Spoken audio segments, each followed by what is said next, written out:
প্রশ্ন হলো, যে বুঝতেছে রে ভাই গান জানা হইলে বক্তব্য আসবে না, নারী পুরুষে কয় ডলাডলি না করলে উরুস জমবে না, যেই ব্যক্তি প্রকাশ্য শরিয়া বিসর্জন দেয়, যেই ব্যক্তি প্রকাশ্য শরিয়ার বিধানকে অস্বীকার করে, এই রকম মুশরিক বেঈমানদের পিছনে, এই ধরনের ভণ্ড মালউনদের পিছনে, এই ধরনের ভণ্ড খবিসদের পিছনে আমাদের দেশের কিছু সহজ সরল মানুষ কেন যায়? ওরা এরাও মনে করে এরা যা কিছু করুক না কেন তাদের কাছে অলৌকিক ধরনের কিছু আছে, যে অলৌকিক ক্ষমতা দিয়ে অনেক কিছু করতে পারে। এই ধরনের বাজে ধারণা আমাদের অন্তরে আছে না নাই? আছে। এই আছে বলেই মানুষ ভণ্ডদের কাছে যায়। বা'দু ফাআউযু বিল্লাহি মিনাশ শাইতানির রাজীম।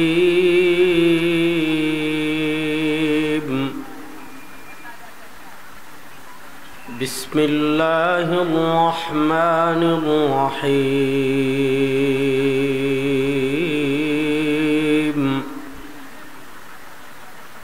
ফাসআলু আহলায যিকরি ইন কুনতুম লা তা'লামুন। بارك الله لنا ولكم في القرآن العظيم ونفعنا وإياكم দুয়ার মাহফিলে আল্লাহ তাআলা আমাদেরকে দুনিয়ার সকল কাজ থেকে ফারিগ করে আল্লাহ এই জান্নাতের বাগানে আমাদেরকে আসার বসার, কথা বলার, কথা শোনার তৌফিক দান করেছেন।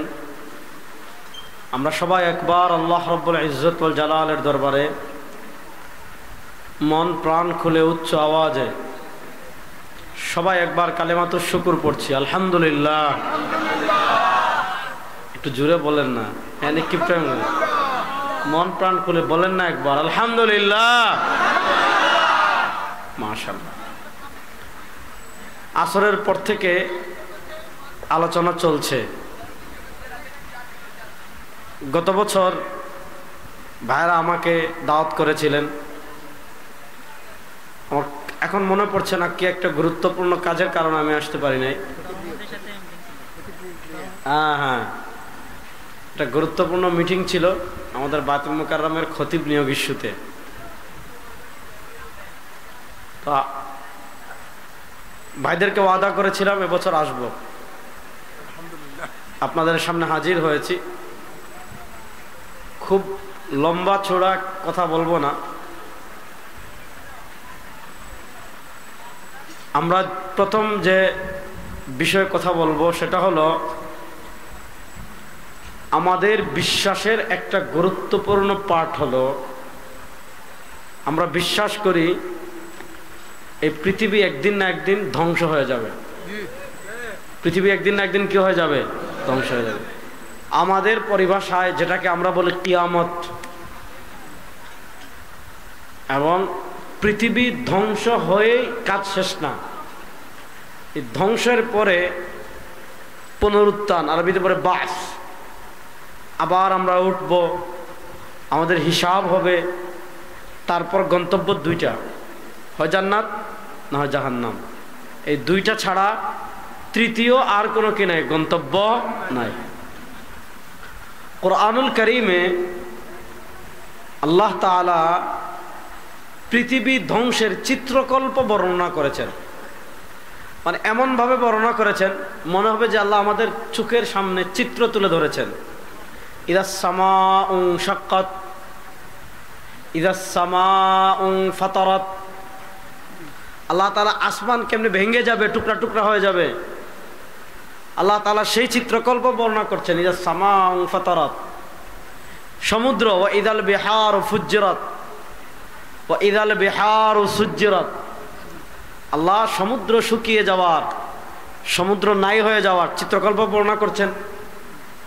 বিশাল পাহাড় দেখেন, ইয়াউমা ইয়াকুনুন নাস কাল ফারাশিল মাবসুস ওয়া তাকুনুল জিবাল কাল ইহনিল মানফুশ। আল্লাহ বলেন এই যে বিশাল হিমালয় দেখো, এই যে এভারেস্ট দেখো, এই যে লুৎসে দেখো, এই যে কাঞ্চনজঙ্ঘা দেখো, এই যে তোমার পার্বত্য চট্টগ্রামের বিশাল বিশাল পাহাড় দেখো। আল্লাহ বলেন এগুলা জাস্ট কিয়ামতের দিন, কালা ইহিনিল মানফুস। শীতের শেষে যখন বসন্তের হালকা বাতাস আসে, আপনি দেখবেন শিমুল তুলার গাছ থেকে তুলা যেভাবে উড়ে যায় বাতাসে। হঠাৎ অনেক দিন বৃষ্টি নাই, গাছের পাতা মরে গিয়েছে, অনেক দিন পর বৃষ্টির সময় আসছে, বাতাস শুরু হয়েছে, মরা গাছের পাতা যেমন ভাবে উড়ে যায়, আল্লাহ বলেন ওয়াতাকুনুল জিবালু কাল ইহনিল মানফুস, এই বিশাল পাহাড় তুলার মতো উড়ে যাবে। আর জমিন দেখেন না কত শক্ত জমিন, ইদা জুলজিলাতিল আরদু জিলজালাহা ওয়া আখরাজাতিল আরদু আসকালাহা ওয়া ক্বালাল ইনসানু মা লাহা। প্রচন্ড ভূমিকম্পে জমিন দ্বিখণ্ডিত হয়ে যাবে। জমিনের নিচে যত খনিজ সম্পদ আছে, স্বর্ণ বলেন, রূপা বলেন, পেট্রোলিয়াম বলেন, যা আছে সব জমিন মাটির নিচ থেকে বের হয়ে যাবে। দেখবেন এজন্য আল্লাহ বলেছেন আল কারিআহ মাল কারিআহ। আল্লাহ বলেছেন ইযা ওয়াকাআতিল ওয়াকিআহ লাইসা লিওয়াকআতিহা কাযিবাহ খাফিদাতুর রাফিআহ।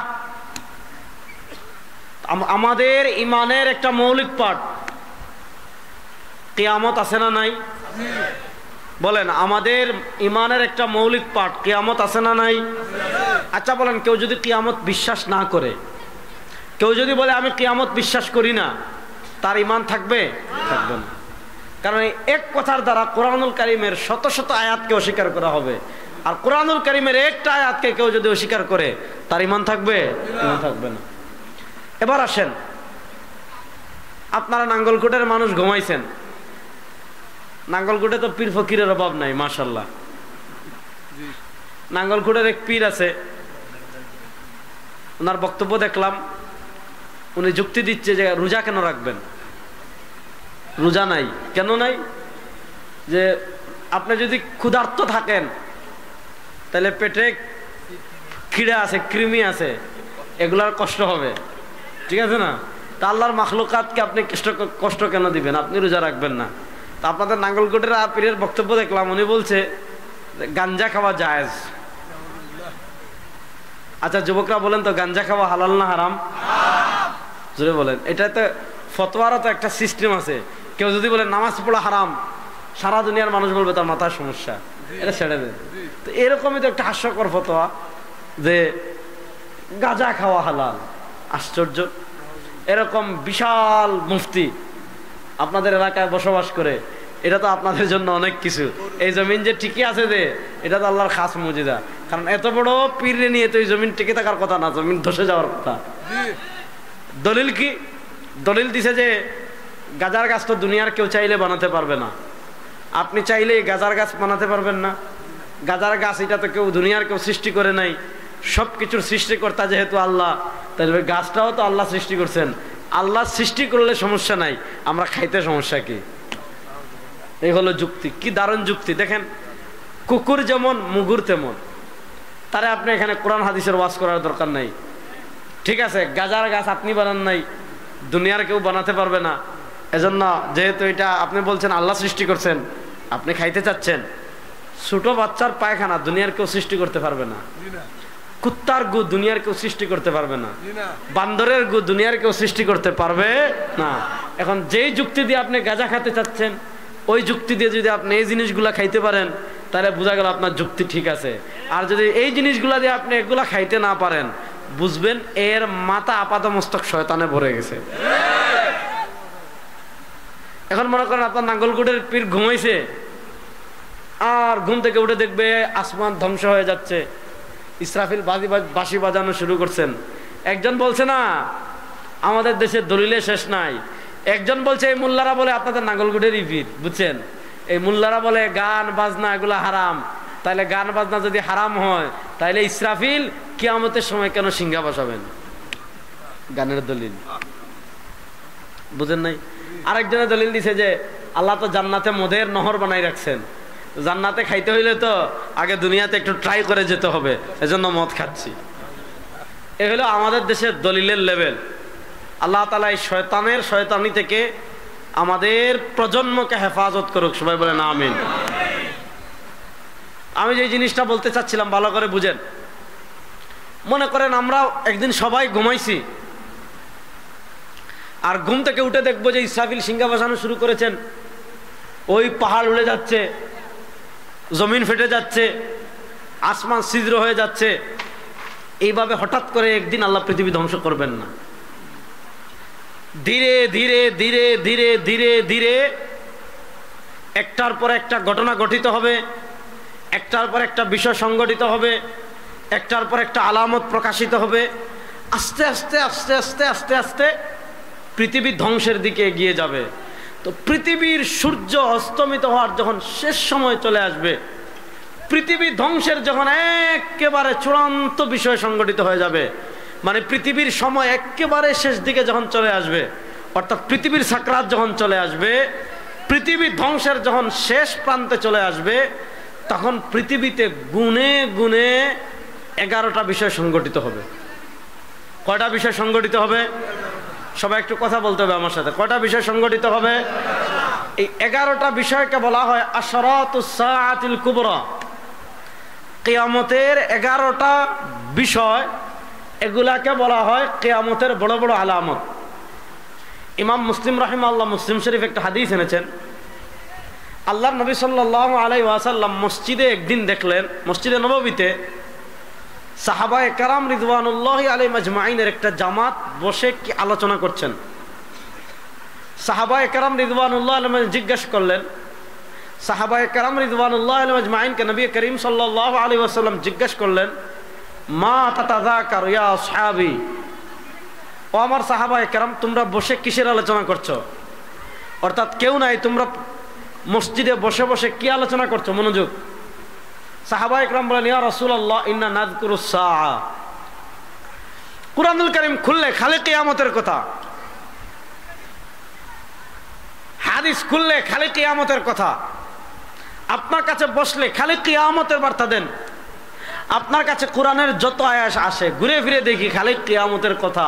আসমান এভাবে ভেঙে যাবে, জমিন এভাবে ভেঙে যাবে, সমুদ্র এভাবে শুকিয়ে যাবে, এইটা এইভাবে হয়ে যাবে, এইটা হবে, এইটা হবে, কবর থেকে এইভাবে তোলা হবে, এইভাবে পুলসিরাতে যেতে হবে, এইভাবে মিজানে যেতে হবে, হয় জান্নাত না হয় জাহান্নাম। পুরা কোরআনুল কারীমে আল্লাহ আহকামের আয়াত কয়টা দিয়ে রেখেছেন? বেশিরভাগ আয়াতে আল্লাহ হয় তারগিব দিয়েছেন, না হয় আল্লাহ তারহিব দিয়েছেন। হয় আল্লাহ জান্নাতের উৎসাহ দিয়েছেন, অথবা আল্লাহ জাহান্নামের ভীতি প্রদর্শন করেছেন। এজন্য কোরআনুল কারীমে দেখবেন আহকামের আয়াত কম, যে আহকাম এটা করো, এটা করো, এটা করো, এটা করো না, এটা করো না, এটা করো না, এগুলোকে বলে আহকাম, মানে বিধান। কোরআনুল কারীমে দেখবেন আল্লাহ তাআলা বিধান কম বর্ণনা করেছেন। আল্লাহ কি করেছেন? কিসাস বর্ণনা করেছেন, ইউসুফের কাহিনী বর্ণনা করেছেন, হুদ আলাইহিস সালামের কওমকে কেমনে ধ্বংস করেছেন, লূত আলাইহিস সালামের কওমকে কেমনে ধ্বংস করেছেন, ফেরাউনকে কেমনে ধ্বংস করেছেন, নমরুদকে কেমনে ধ্বংস করেছেন, শুআইবের কওমকে কেমনে ধ্বংস করেছেন, সামুদকে কেমনে ধ্বংস করেছেন, সালেহ মাদাইন সালেহ আলাইহিস সালামের উম্মাহকে কেমনে ধ্বংস করেছেন। দেখবেন কোরআনুল কারীমের জায়গায় জায়গায় আল্লাহ তাআলা কিসাস বর্ণনা করেছেন। কিসাস বিভিন্ন নবীদের কিস্সা, বিভিন্ন বুজুর্গদের কিস্সা। আল্লাহ তাআলা যেমন লোকমান হাকিমের ঘটনা আছে, নবীদের কাহিনী, নেক বান্দাদের কাহিনী, বাচ্চাদের কাহিনী, জুলকারনাইনের কাহিনী আল্লাহ তাআলা কোরআনে বর্ণনা করেছেন। একটা বিশাল অংশ জুড়ে দেখবেন আল্লাহ তাআলা কাহিনী বর্ণনা করেছেন পূর্ববর্তী নবীদের। আর আরেকটা বিশাল অংশ দেখবেন আল্লাহ তাআলা জান্নাতের সুসংবাদ দিয়েছেন। এই আমার বান্দা, এটা কর জান্নাতে যাবি, এটা কর জান্নাতে যাবি, এটা কর জান্নাতে যাবি, এটা কর জান্নাতে যাবি, এটা কর জান্নাতে যাবি, এটা কর জান্নাতে যাবি। আবার তারগিব দিয়েছেন, এই খবরদার এটা করবি না, জাহান্নামে যাবি, এটা করবি না, জাহান্নামে যাবি, এটা করবি না, জাহান্নামে যাবি। তো কোরআনুল কারীমের পাতায় পাতায় পাতায় পাতায় আল্লাহ তাআলা জান্নাতের সুসংবাদ এবং জাহান্নামের ভীতি প্রদর্শন করেছেন। এজন্য সাহাবায়ে কেরাম বলেন, ইয়া রাসূলুল্লাহ, যেহেতু কোরআনুল কারীমে এত বেশি কিয়ামতের কথা বর্ণনা করা হয়েছে, এজন্য ইন্না নাযকুরুস সাআ, আমরা এখানে বসে কিয়ামতের আলোচনা করছি। আল্লাহ নবী সাল্লাল্লাহু আলাইহি ওয়াসাল্লাম তখন বলেন, ইন্নাহা লাং তাকুমা, পয়েন্ট মনোযোগ, ইন্নাহা লাং তাকুমা, পয়েন্ট মনোযোগ, ইন্নাহা লাং তাকুমা, পৃথিবীতে কিয়ামত হতেই পারে না, আল্লাহ আসমান ধ্বংস করতেই পারেন না, আল্লাহ জমিন ধ্বংস করতেই পারেন না কতক্ষণ? হাত্তা তারাও 10 আয়াত, হাত্তা তারাও 10 আয়াত, হাত্তা তারাও 10 আয়াত, যতক্ষণ পর্যন্ত দুনিয়াতে 10টা নিদর্শন না দেখবে, যতক্ষণ পর্যন্ত দুনিয়াতে 10টা আলামত না দেখবে, যতক্ষণ পর্যন্ত দুনিয়ায় 10টা বিষয় সংগঠিত না হবে, ততদিন পর্যন্ত আল্লাহ তাআলা আসমানও ধ্বংস করবেন না, জমিনও ধ্বংস করবেন না, পাহাড়ও ধ্বংস করবেন না, পৃথিবী ধ্বংস করবেন না। এই 10টা বিষয় এক হাদিসে, যেমন 1 নাম্বার খুরুজুদ দাজ্জাল, দাজ্জাল বের হবে। নুজুল ঈসা, ঈসা আলাইহিস সালাম দুনিয়াতে আসবেন। খুরুজ ইয়াজুজ ওয়া মাজুজ, ইয়াজুজ মাজুজ বের হবে। খুরুজ দাব্বাতুল আরদ বের হবে। তুলুউশ শামসি মিন মাগরিবিহা, সূর্য উঠবে পশ্চিম দিক থেকে। সালাসু খাসফিন ফিল আরদি, পৃথিবীতে 3টা ভূমিকম্প হবে। খাসফুন ফিল মাশরিক, একটা হবে পূর্ব প্রান্তে, ওয়া খাসফুন ফিল মাগরিব, আরেকটা হবে পশ্চিম প্রান্তে, ওয়া খাসফুন ফি জাজিরাতুল আরব, আরেকটা হবে জাজিরাতুল আরব। এটা হলো পৃথিবীর হৃৎপিণ্ড, পৃথিবীর মধ্যভাগ। বর্তমানে যে সৌদি আরব, দুবাই, কুয়েত, কাতার, ওমান, বাহরাইন, এই যে মিডল ইস্ট, আমরা যেটাকে বলি মিডল ইস্ট, এই মিডল ইস্টকে ইসলামী পরিভাষায় বলে জাজিরাতুল আরব। ওই জাজিরাতুল আরব একটা হবে পৃথিবীর একদম ওই প্রান্তে, আর আরেকটা হবে পৃথিবীর একদম ওই প্রান্তে, আর আরেকটা হবে পৃথিবীর মধ্যভাগে। এই যে 3 ভূমিকম্প না, এই 3 ভূমিকম্পের কথা আল্লাহ কোরআনে বলেছেন। ইযা যুলজিলাতিল আরদু জিলজালাহা ওয়া আখরাজাতিল আরদু আসকালাহা ওয়া ক্বালাল ইনসানু মা লাহা। এরপর হলো খুরুজুন নার, আগুন বের হবে। এই বিষয়গুলা 10টা, এখানে পাইলাম 10টা। আর আরেকটা আছে যেটা এই হাদিসে আসে নাই, আরো অনেক হাদিস দ্বারা বর্ণিত। জুহুরুল মাহদি, মুসলমানদের নেতৃত্ব দেওয়ার জন্য মাহদি আসবেন। মুসলমানদের নেতৃত্ব দেওয়ার জন্য ইমাম মাহদি আসবেন। ইমাম মানে নেতা, ইমাম মানে কি? নেতা। মুসলমানদের নেতৃত্ব দেওয়ার জন্য মাহদি আসবেন, এটা হলো 1 নাম্বার। তারপর একটা একটা শুরু হবে, দাজ্জাল আসবে। দাজ্জাল এটা পৃথিবীর সবচেয়ে ভয়ঙ্কর একটা সাবজেক্ট।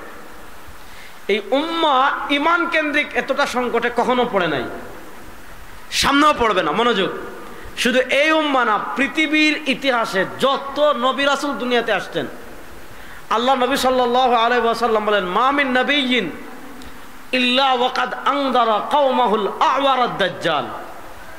পয়েন্টটা বুঝবেন। মা মিন নাবিয়্যিন, এমন কোন নবী নাই, আল্লাহ দুনিয়াতে যত নবী পাঠিয়েছেন, আল্লাহ দুনিয়াতে যত রাসূল পাঠিয়েছেন, ইল্লা ওয়াকাদ আনযারা কওমাহুল আ'ওয়ারাদ দাজ্জাল, সব নবী, সব রাসূল তার উম্মাহকে কানা দাজ্জাল সম্পর্কে সতর্ক করেছেন। অর্থাৎ সব নবী, নূহ আলাইহিস সালাম থেকে নিয়ে আমাদের নবী, সব নবী একটা ফিতনা সম্পর্কে উম্মাহকে সতর্ক করেছেন। ওই কানা দাজ্জাল আসবে, ঈমান সম্পর্কে সতর্ক থাক। কানা দাজ্জাল সম্পর্কে এত দুনিয়াতে এসে মাত্র 40 দিন থাকবে। ইয়ামকুসু ফিল আরদি 40, আল্লাহ নবী সাল্লাল্লাহু আলাইহি ওয়াসাল্লাম হাদিসে বলেছেন দাজ্জাল এসে 40 দিন থাকবে। ইয়াউমুন কা সানাতিন, দাজ্জাল প্রথম যে দিন থাকবে, ইয়াউমুন কা সানাতিন, আল্লাহ তাআলা দাজ্জালের প্রথম দিনটা 1 বছরের মতো দীর্ঘ করে দিবেন।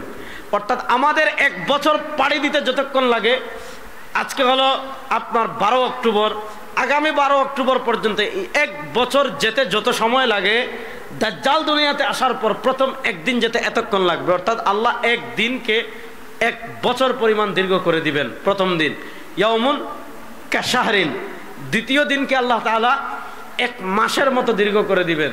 ইয়াউমুন কা জুমআতিন, তৃতীয় দিনকে আল্লাহ তাআলা 1 সপ্তাহের মতো দীর্ঘ করে দিবেন। ওয়া বাকিল আইয়ামি কা আইয়ামিহা, বাকি 37 দিন স্বাভাবিক দিনের মতো হবে। ধরেন 1 বছর 1 মাস, 1 বছর 1 মাস এদিকে পেলেন, আরো পেলেন 37 দিন, 2 মাস, মনে করেন 1 বছর 50 দিন, সব মিলিয়ে 1 বছর 50 দিনের মতো সময় দাজ্জাল দুনিয়াতে থাকবে। এই সময়টা পৃথিবীর ইতিহাসের সবচেয়ে ভয়ঙ্কর সময়। কেন? এই সময়টা পৃথিবীর ইতিহাসের সবচেয়ে বড় ফিতনার সময়। কেন আল্লাহ নবী সাল্লাল্লাহু আলাইহি ওয়াসাল্লাম বললেন? শুধু আল্লাহ নবী সাল্লাল্লাহু আলাইহি ওয়াসাল্লামই বলেন নাই, বরং আল্লাহ দুনিয়াতে যতজন নবীকে নবুয়তের দায়িত্ব দিয়ে পাঠিয়েছেন, আল্লাহ পৃথিবীতে যতজন রাসূলকে রিসালাতের দায়িত্ব দিয়ে পাঠিয়েছেন, সব নবী এবং সব রাসূল তাদের উম্মাহকে দাজ্জাল সম্পর্কে ফিতনা করে সতর্ক করে গিয়েছেন। কারণ হলো একটা জিনিস বুঝেন যুবকরা, মুরব্বীরাও শুনেন, অলৌকিক জিনিসের প্রতি মানুষের আকর্ষণ থাকে। থাকে না? থাকে। কিছুদিন আগে বাংলাদেশের আমাদের সিলেটে এই প্রচলন আছে, আপনাদের এলাকায় আছে কিনা, মনে করেন একজনে গাছ কেটে ফেলছে, গাছ। এখন এই গাছ আপাতত মিলে নিয়ে গাছ কাটবে না, করাত দিয়ে কাটবে না, বা এখন লাকড়ি করবে না, অথবা এখন এটা দিয়ে ফার্নিচার করবে না। সামনে যদি ছেলেকে বিয়ে করায় অথবা সামনে যদি মেয়েকে বিয়ে করায়, তাহলে সে কি করবে? ফার্নিচার থেকে কি করবে? লাকড়ি করবে। এখন কি করে? সে গাছ কেটে পুকুরে ফেলাই দেয়। ফেলায়নি? একটু কথা বলেন না কেন? পুকুরে ফেলায় কি ফেলায় না? পুকুরে ফেলায়। 2 মাস আগে একটা কাহিনী শুনেছেন, মানে আমাদের বাংলাদেশে অলৌকিক জিনিসের প্রতি মানুষের আকর্ষণ দেখেন। অনেক আগে সম্ভবত পুকুরে গাছ একটা ফেলাইছিল, এটা কাদার সাথে মিশে গিয়েছে। এখন কিছুদিন পরে এই এলাকার পুকুরে হঠাৎ করে একটা খবর ছড়াইছে, একটা জিনিস এরকম মুখ বের করে আবার ডুবে যায়, আবার উঠে আবার ডুবে যায়, আবার উঠে আবার ডুবে যায়, আবার উঠে আবার ডুবে যায়। এখন তো এলাকায় খবর ছড়াই পড়ে গেছে, অমুকের পুকুরে গাইবি কোন সম্পদ মিলছে, অমুকের পুকুরে গাইবি কোন জিনিস চলে আসছে। একবার উঠে আবার নামায়, একবার উঠে আবার নামায়। মুহূর্তের মধ্যে পুরো এলাকার মানুষ, যুবক, বৃদ্ধ, আবাল, শিশু সব জমা হয়ে গেছে। জিনিসটা কি? জাল ফলাইছে, মানুষ ফলাইছে। এদিক থেকে খতমে ইউনুস করতেছে, বাবার নামে অনেকে ছাগলও মান্নত করে ফেলছে। পরে দেখে এটা গাছের টুকরা পুকুরে ছিল, এটা আর কিছু না। এটা তো ভালো কথা। শরীয়তপুর না কোন জায়গার ঘটনা আপনারা শুনেছেন? কি আজীব তামাশা! ওই এলাকায় নাকি একটা গাইবি গাছ আছে, ওই গাছে আপনি যেই কথা বলবেন, গাছে কান লাগাইলে, ভাই আমি কি অমুকরে বিয়ে করতে পারবো, এটা বলে আপনি গাছে ভাবে কান লাগাইবেন। কান লাগাইলে নাকি গাছ থেকে জবাব আসে। এখন দেখা যাচ্ছে কারো মনে আশা পূরণ হচ্ছে না, গাছরে বলতেছে, ইয়া ও গাছ, আমার এই মনের আশা পূরণ হবে কিনা, এখন কানে লাগাইছে। একটা জিনিস খেয়াল করবেন, আপনার মনে যদি একটা কথা বারবার ঘুরতে থাকে, আপনি যদি চুপ করে বসে ওইটা ভাবতে থাকেন, মনে হবে আপনার কানে কেনা কেটে কি করতেছে, বলতেছে। এখন একজনে মনে করেন ভাই, ওই যে এক এলাকার এক মুরব্বী তার নাতি নিয়ে গেছে কি বাজারে, নাতি নিয়ে। এখন তার নাতির নাম ছিল দিন ইসলাম। এখন নাতি হারাই গেছে, বাজারে দিন ইসলাম আর পাচ্ছে না। এখন নাতি, ও দিন ইসলাম, ও দিন ইসলাম, এ বেটা কারে খুঁজতেছে? নাতিরে। মানুষ মনে করতেছে মুরব্বী কি তাকবীর দিচ্ছে, মানুষ পিছনে মানুষ জমা হয়ে গেছে। ওই লোক যখন বলে ওই দিন ইসলাম, সবাই বলে জিন্দাবাদ জিন্দাবাদ। আসলে উনি কি দিন ইসলাম জিন্দাবাদ জিন্দাবাদ বলতেছে না, বেচারা কি করতেছে, তার নাতিরে নিয়ে বাজারে আসছে। এখন নাতিরে সে পাচ্ছে না, সে ডাকতেছে ওই দিন ইসলাম। এখন মানুষ মনে করতেছে কি উনি দিন ইসলাম দিন ইসলাম, পিছনে স্লোগান দিচ্ছে কি জিন্দাবাদ জিন্দাবাদ। তো এখন এমনও মনে হতে পারে যে কানে গাছ লাগানোর পর আশেপাশে কেউ কথা বলতেছে, অথবা তার মনে মনে এটা তার হৃদয়ের চিন্তা আসতেছে, কেউ জবাব দিচ্ছে। এখন দেখা যাচ্ছে এই খবর ছড়িয়ে পড়ার সাথে সাথে মুহূর্তের মধ্যে পুরো এলাকা বিদ্যুতের মতো খবর ছড়িয়ে গিয়েছে। এখন মানুষ দলে দলে আসতেছে, মানুষ দলে দলে আসতেছে। বেচারার ক্ষেত নষ্ট, বেচারার বাড়ি নষ্ট, বেচারার টয়লেট নষ্ট, বেচারা ঘুমাইতে পারে না, বেচারা খাইতে পারে না, রেক জ্বালা। মানুষ আসতেছে আসতেছে, গাছের সাথে কথা বলতেছে, আবার নাকি জবাবও পাসতেছে। বেচারা যখন দেখছে আর কোনো উপায় নাই, থানায় গিয়ে কি করছে, থানায় গিয়ে অভিযোগ করছে আমার বাড়িতে এই অবস্থা। পুলিশ এসে গাছ কেটে ফেলছে, শেষ। অর্থাৎ আমি এটা বুঝালাম, মানুষ অলৌকিক জিনিসের প্রতি মানুষের আগ্রহ থাকবে। দেখবেন রাস্তায় বিশাল বিশাল গাছ থাকে, এই গাছগুলো শীতকাল আসলে একটু ঘামে। এই করই গাছ চিনেন না? করই গাছ শীতকাল আসলে একটু ঘামে। আমাদের সিলেটে ঘটনা ঘটেছে, এক এলাকায় করই গাছটা একটু বেশি ঘামতেছে, একটু বেশি ঘেমে একটু পানি পড়তেছে, একটু পানি পড়তেছে।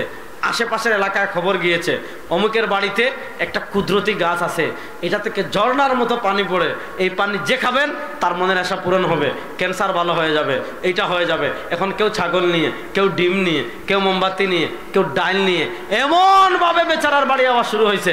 বেচারা দেখলো জ্বালা, এর উপর আবার পানি, বাস বেচারা কি করেছে, গাছ কেটে ফেলেছে।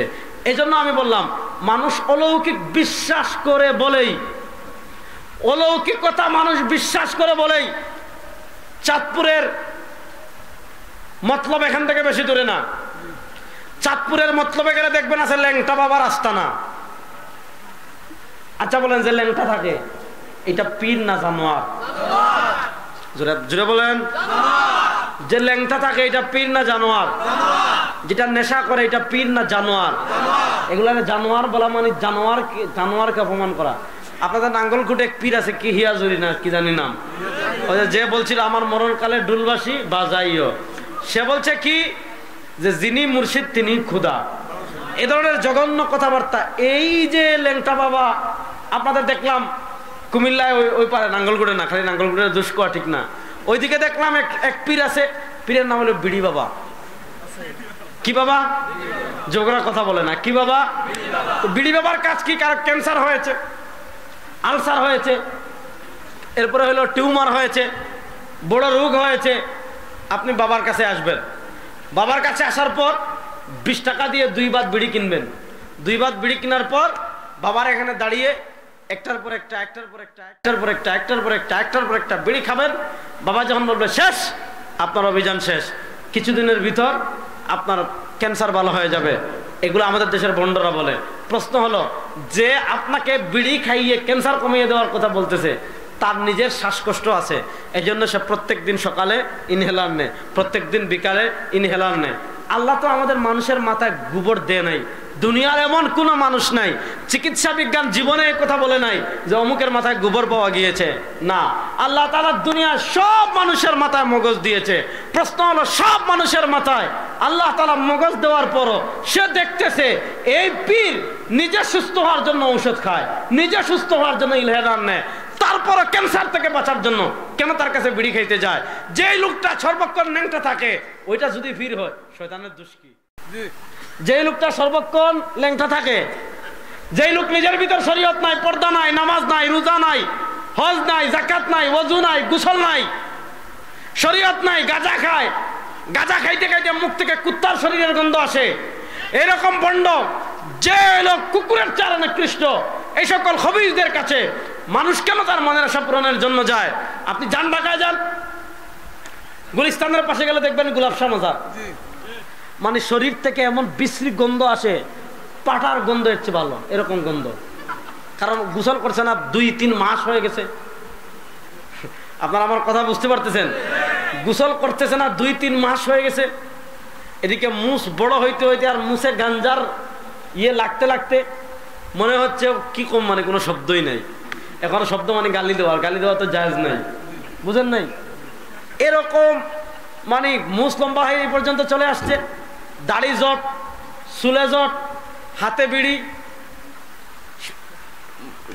জুব্বা ময়লা, পোশাক ময়লা, পেশাব করে পানি নেয় না, ইস্তিনজা করে পানি নেয় না, গাঁজা খেতে খেতে দাঁতে গাঁজার লেয়ার পড়ে গেছে, নামাজ নাই, রোজা নাই, ওযু নাই, গোসল নাই, কিচ্ছু নাই। তারপরে দেখবেন মানুষ, বাবা দর্শন দেন, বাবা তাওয়াজ্জু দেন, বাবা খেয়াল রাখেন। প্রশ্ন হলো, আরে মানুষ দেখতেছে এটা গরুর চারও খারাপ, এটা কুকুরের চারও খারাপ, এটা শুয়োরের চারও নিকৃষ্ট, এর কাছে মানুষ কেন যায়? জিজ্ঞেস করেন, ভাই তুই এর কাছে কেন যাস? বলবো ভাই বুঝবেন না, বাবার কিছু থাকুক আর না থাকুক, বাবার মধ্যে কিন্তু মারেফত আছে। বলে কি বলে না?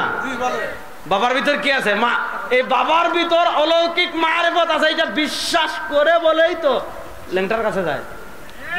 বিশ্বাস করে বলেই তো দেখেন, কুষ্টিয়ার একটা আছে লালন শাহ আকরা, এই লালন কাফের ছিল, বেঈমান। লালন শাহ আকরা কুষ্টিয়ায়, আমি 2-3 বার গেছি কুষ্টিয়ায়। আমাকে বলছে হুজুর চলেন একটু ঘুরে, বললাম দরকার নাই।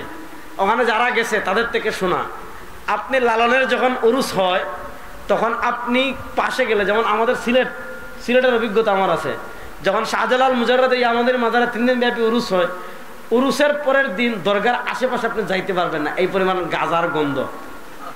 অর্থাৎ পুরা, যেমন আপনি